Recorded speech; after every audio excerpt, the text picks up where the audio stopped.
Shri Gayatri tours and travels ఘరానా మోసం.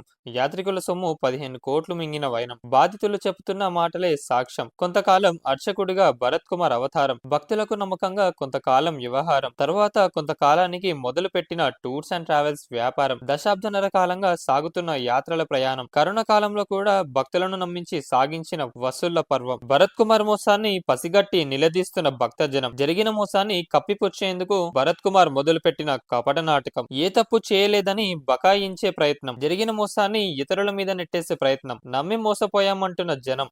ఒక సామాన్య అర్చకుడు భరత్ కుమార్ పౌరోహిత్యం మానేసి టూర్స్ అండ్ ట్రావెల్స్ అవతారం ఎత్తాడు. ఉప్పలోని కళ్యాణ్పురిలో నివాసం ఏర్పాటు చేసుకుని గుడికి వచ్చే భక్తులతో పరిచయాలు పెంచుకున్నాడు. వారిని కైలాస యాత్రలు మొదలు పెట్టాడు. తొలుత అందరూ వ్యాపారులాగానే నమ్మకం ప్రదర్శించాడు. కరోనా సమయం కూడా కలిసి వచ్చేలా చేసుకున్నాడు. అప్పటి నుంచి ఎత్తున యాత్ర పేరుతో దందా మొదలు పెట్టాడు. కరోనా కష్ట సమయంలో కూడా జనాన్ని నమ్మించి టూర్స్ ప్యాకేజీలు బుక్ చేయించుకున్నాడనేది బాధితులు ప్రధాన ఆరోపణ. డబ్బులు తిరిగి ఇవ్వమంటే తాను ఏజెన్సీలకు చెల్లించి ఇరుక్కుపోయానని కమ్మక్క కబర్లు చెప్తున్నాడనేది మోసపోయిన వారి ప్రధాన వాదన. లక్షలు చెల్లించిన బాధితులు మేం మోసపోయాము మొర్రో అంటుంటే, నేనెవరిని మోసం చేయలేదు, నేను ఎలాంటి తప్పు చేయలేదు, నాకేం పాపం తెలియదు, నేను అమాయకుడినంటూ ఉప్పలోని Sri Gayatri tours and travels అధినేత భరత్ కుమార్ చెప్పే మాటలు విచిత్రంగా ఉన్నాయి. ఇంకా నయం, డబ్బులు చెల్లించామని చెప్తున్న వాళ్ళు ఎవరో నాకు తెలియదు, వారిని ఎప్పుడు చూడలేదు, నేను వాళ్ళ వద్ద ₹1 తీసుకోలేదు, అసలు వాళ్ళు కార్యాలయానికే రాలేదని భరత్ కుమార్ చెప్పడం లేదు.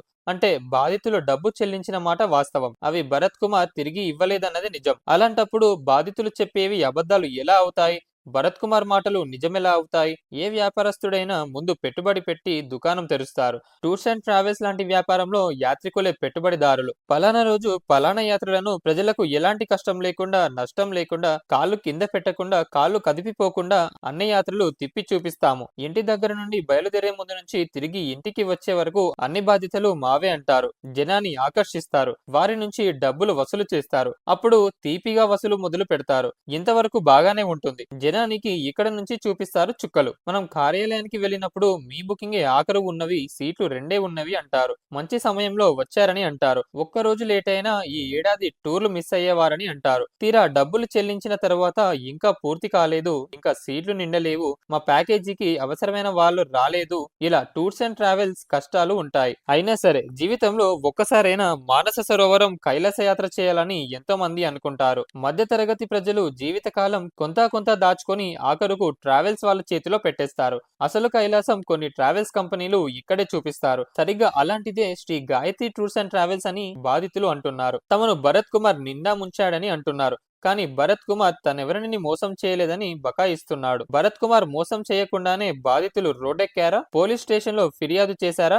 ఎలాంటి ఆధారాలు లేకుండానే పోలీసులు అరెస్టు చేశారా? కోర్టులో ప్రవేశపెట్టారా? తనకు వెంటనే బెయిల్ వచ్చిందని భరత్ చెప్పడం హాస్యాస్పదంగా ఉంది. బెయిల్ వచ్చినంత మాత్రాన భరత్ నిర్దోషి కాదు, బెయిల్ మంజూరైన నిందితుడు అన్న సంగతి మర్చిపోతున్నాడు. పైగా తనపై అసత్య ప్రచారాలు సాగించిన వారిపై పరువు నష్టం దావా చేస్తానని మీడియా ముఖంగా చెబితే బాధితులు వెనక్కి తగ్గుతారని భరత్ ఆశించి ఉంటాడు. ప్రజల జీవితాలతో ఆడుకున్న వారిని, మోసం చేసిన వారి బాగోతాలు వెలుగులోకి తేవడమే మీడియా పని. ప్రజలే భరత్ మూలంగా డబ్బులు నష్టపోయామని చెప్తున్నారు. భరత్ మీద ఎవరు బట్ట కాల్చి మీద వేయడం లేదు. బాధితులే స్వయంగా తమ గోడును వెళ్లబోసుకుంటున్నారు. తాము మోసపోయామని చెబుతున్నారు. తమను భరత్ నిండా ముంచాడని చెప్తున్నారు. మానస సరోవర్ కైలాస యాత్రలకు చైనా పర్మిషన్ ఇవ్వడం లేదని చెప్పకుండా యాత్రల పేరుతో డబ్బులు వసూలు చేశారని బాధితులు అంటున్నారు. ఆ విషయం ముందు నాకు కూడా సమాచారం లేదని మీడియా సమావేశంలో భరత్ కూడా చెప్పేశారు. కానీ బాధితులు మాత్రం చైనా అంగీకరించడం లేదని తెలిసే మోసం చేశాడని ఆరోపణలు చేస్తున్నారు. 4 ఏళ్ల క్రితం తమ వద్ద డబ్బులు తీసుకొని ఇంతవరకు భరత్ చెల్లించడం లేదని స్వయంగా బాధితులే అంటున్నారు. బాధితులు ఇచ్చిన డబ్బులు